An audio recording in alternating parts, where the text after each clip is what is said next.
وقت اللي وصلنا على هذا المخيم بدهوك كان جبل سنجار صار له شي 6 أشهر 7 أشهر محرر من داعش، والعودة لم تتم. أهل المخيم بيروحوا بيزوروا قراهم وبيرجعوا بيناموا بدهوك وبيعيشوا بدهوك. حضورهم بدهوك له أسباب معنوية أخرى. دهوك قريبة لشيخان، وشيخان هي المعبد الأساسي تبع الأيزديين يتواجد في هذه القرية، فعندهم شعور بالأمان أكثر بالعيش قراب من هالمعبد. بوقت جبل سنجار بعيد كتير، جبل سنجار بحفوا سكن عربي من خلال عشائر عربية. هاي العشائر قدرت داعش تجند عدد كبير من أبنائها خلال الحملة اللي عملتها على سنجار.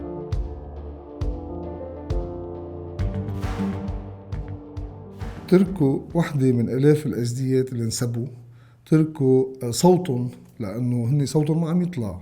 نحن عرفنا أنه في مئات منهم تحرروا وما بيقدروا يحكوا، مش لأسباب اجتماعية إنما أيضاً لأسباب خاصة ولأسباب نفسية ما بيقدروا يحكوا. تركوا هي صوتهم المخنوق، هي صوتهم اللي عم بيجرب يقول، وانتبهنا قديش هو متعثر هو عم بيقول، إنما هذا التعثر هو جزء من هاي الحكاية المتمثلة بأنه في مرة أيزدية انسبت بسنجار، انأخذت على الرقة هي وبناتها 3.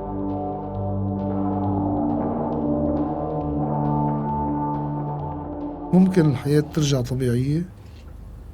مستحيل. هذا الشيء يصير بالقبر، يعني هسه مستحيل. ليه؟ صعب. يعني حتى النوم، يعني أحيانا النايم أقوم، يعني دايم أفكر أني بغادر، يعني مو هنا، دايم أشوفهم بالحلم.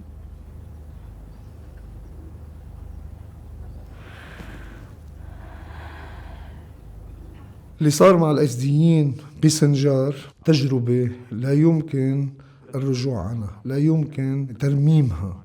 الخسائر حصلت، وبرأيي الوجود الأيزدي بالعراق لن يكون كما كان قبل داعش. شو أصعب شيء عشتي بتجربة الرقة؟ والله البيع. كيف يعني؟ البيع يعني وقت يبيعون النسوان يعني والمرأة، يعني كان يحطون كراسي ويجلسون المرأة أو بنية مثل الأزياء، يروح ويجي، منو يشتري هذا؟ منو يعاجبها؟ يعني هذا موت. اليوم سوق السبايا، اليوم سوق وما ملكت أيمانكم، اليوم التوزيع. أنا أبيع. ليش؟ ليش؟ 3 ورقات. المسدس. 3 ورقات. تختلف إذا عيون زورك يختلف.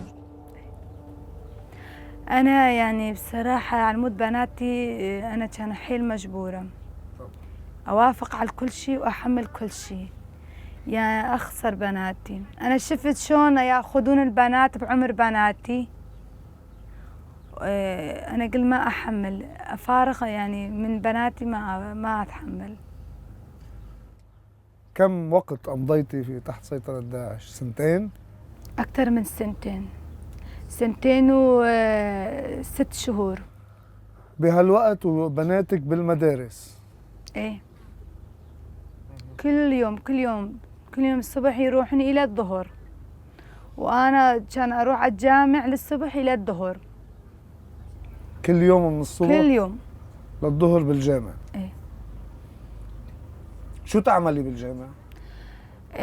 نواقص الإسلام، أركان الإيمان، شروط، يعني جهاد، شلون تتهاجر في سبيل الله، القرآن شلون تحفظ، يعني كل على الجنة وعلى النار وهيك شغلات، وشلون يقطعون إيد، شلون يقطعون رأس، يعني كثير شغلات كان بيها.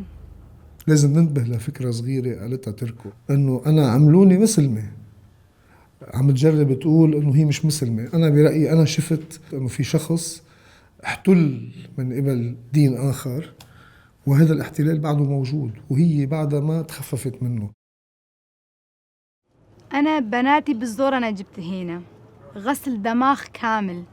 كان بالطريق يبكون يقولون إحنا ما نروح عند الكافرين، إحنا نبقى بالسوريا، إحنا ما نروح عند الكافرين. ما بدهم يجوا. لا، كان ما يريدون يحكون ويا خالهم، يقول إيماننا يصير ضعف إنه كافرين ما يسألون ما يصومون، يعني غسل دماغ كامل.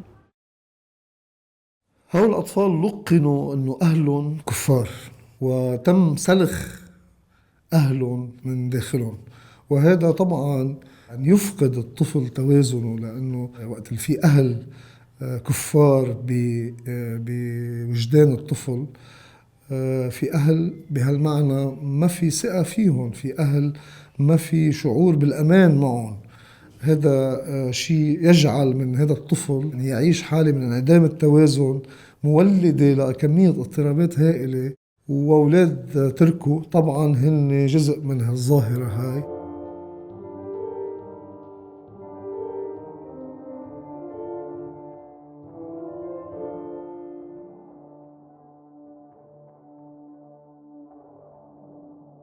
إحنا طلعنا نريد نتهزم، مسكونا من جاي، يعني من كل الطرف، من جايين من تل أحفر، جايين من بعد، جايين من ربيعة، يعني من كل الطرف جاء على السنجر، يعني ما يكون مجال شلون نطلع، كلهم طرق مسكرين.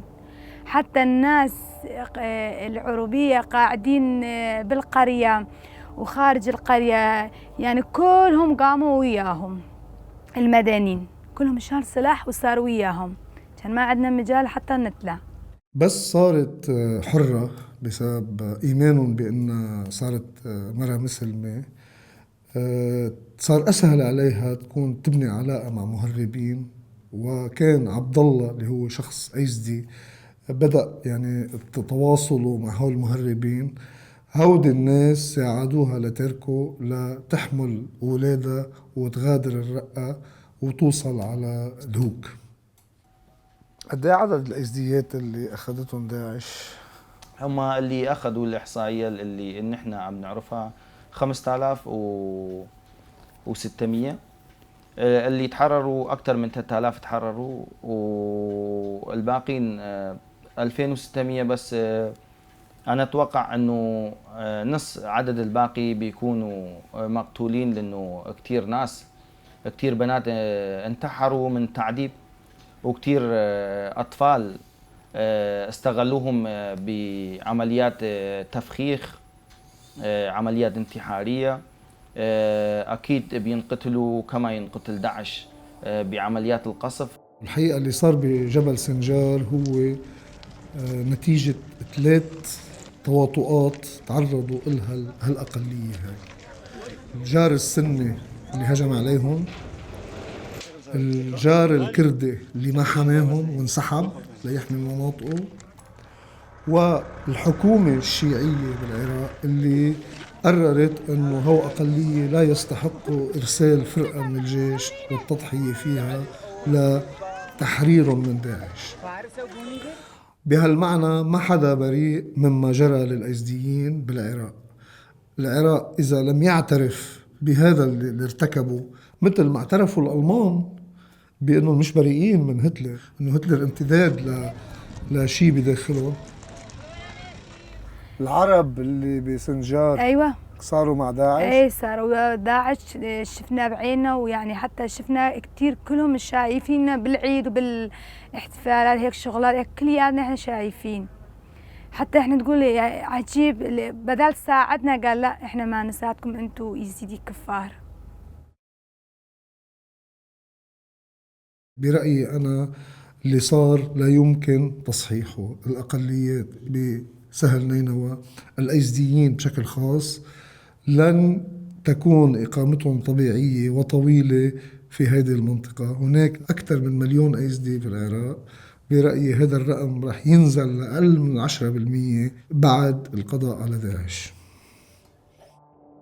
مستقبل العلاقة بينكم وبين جيرانكم؟ أكيد ما يبقى مستقبل، لأنه واحد بشلون يشوف شخص أنه اغتصب بنته وعذب أطفاله وقتل أهاليهم.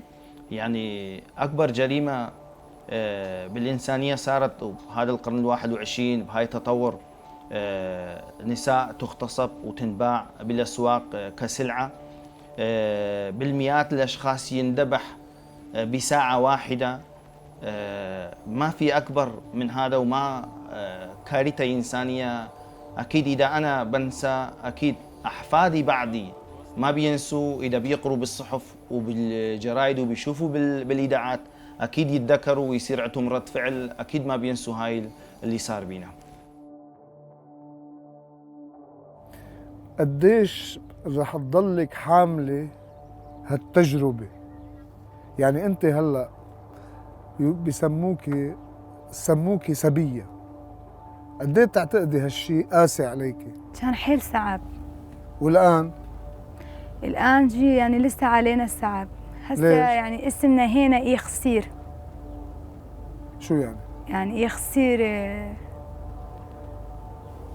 يعني هذا مرة فات بإيد داعش. يعني هسه احنا بصراحة يعني همومنا قد بجبل، ويطلع من قلبنا مستحيل.